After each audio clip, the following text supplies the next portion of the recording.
Around the World in 80 Days by Jules Verne.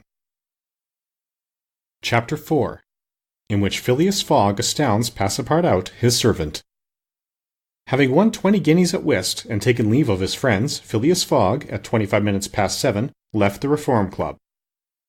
Passepartout, who had conscientiously studied the program of his duties, was more than surprised to see his master guilty of the inexactness of appearing at this unaccustomed hour, for, according to rule, he was not due in Savile Row until precisely midnight. Mr. Fogg repaired to his bedroom and called out, "Passepartout?" Passepartout did not reply. It could not be he who was called. It was not the right hour. "Passepartout?" repeated Mr. Fogg without raising his voice. Passepartout made his appearance. "I've called you twice," observed his master. "But it is not midnight," responded the other, showing his watch. "I know it. I don't blame you. We start for Dover and Calais in 10 minutes. A puzzled grin overspread Passepartout's round face. Clearly he had not comprehended his master. "Monsieur is going to leave home." "Yes," returned Phileas Fogg. "We are going round the world." Passepartout opened wide his eyes, raised his eyebrows, held up his hands, and seemed about to collapse, so overcome was he with stupefied astonishment. "Round the world," he murmured. "In 80 days," responded Mr. Fogg, "so we haven't a moment to lose." "But the trunks?" gasped Passepartout, unconsciously swaying his head from right to left. "We'll have no trunks, only a carpet-bag, with 2 shirts and 3 pairs of stockings for me, and the same for you. We'll buy our clothes on the way. Bring down my mackintosh and travelling cloak, and some stout shoes, though we shall do little walking. Make haste." Passepartout tried to reply, but could not. He went out, mounted to his own room, fell into a chair and muttered, "That's good, that is, and I who wanted to remain quiet." He mechanically set about making the preparations for departure.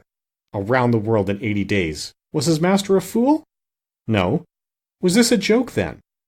They were going to Dover, good. To Calais, good again. After all, Passepartout, who had been away from France 5 years, would not be sorry to set foot on his native soil again. Perhaps they would go as far as Paris, and it would do his eyes good to see Paris once more. But surely a gentleman so chary of his steps would stop there. No doubt, but then it was none the less true that he was going away. So this domestic person hitherto. By 8 o'clock Passepartout had packed a modest carpet-bag containing the wardrobes of his master and himself. Then, still troubled in mind, he carefully shut the door of his room and descended to Mr. Fogg. Mr. Fogg was quite ready. Under his arm might have been observed a red-bound copy of Bradshaw's Continental Railway Steam Transit and General Guide, with its timetables showing the arrival and departure of steamers and railways. He took the carpet-bag, opened it, and slipped into it a goodly roll of Bank of England notes, which would pass wherever he might go. "You have forgotten nothing?" asked he. "Nothing, monsieur." "My mackintosh and cloak?" "Here they are." "Good. Take this carpet-bag," handing it to Passepartout. "Take good care of it, for there are 20,000 pounds in it." Passepartout nearly dropped the bag, as if the 20,000 pounds were in gold, and weighed him down. Master and man then descended, the street-car was double-locked, and at the end of Savile Row they took a cab and drove rapidly to Charing Cross. The cab stopped before the railway station at 20 minutes past 8. Passepartout jumped off the box and followed his master, who, after paying the cabman, was about to enter the station, when a poor beggar woman, with a child in her arms, her naked feet smeared with mud, her head covered with a wretched bonnet, from which hung a tattered feather, and her shoulders shrouded in a raggy shawl, approached, and mournfully asked for alms. Mr. Fogg took out the 20 guineas he had just won at whist, and handed them to the beggar, saying, "Here, my good woman, I'm glad that I met you," and passed on. Passepartout had a moist sensation about the eyes. His master's action touched his susceptible heart. 2 first-class tickets for Paris having been speedily purchased, Mr. Fogg was crossing the station to the train, when he perceived his 5 friends of the Reform.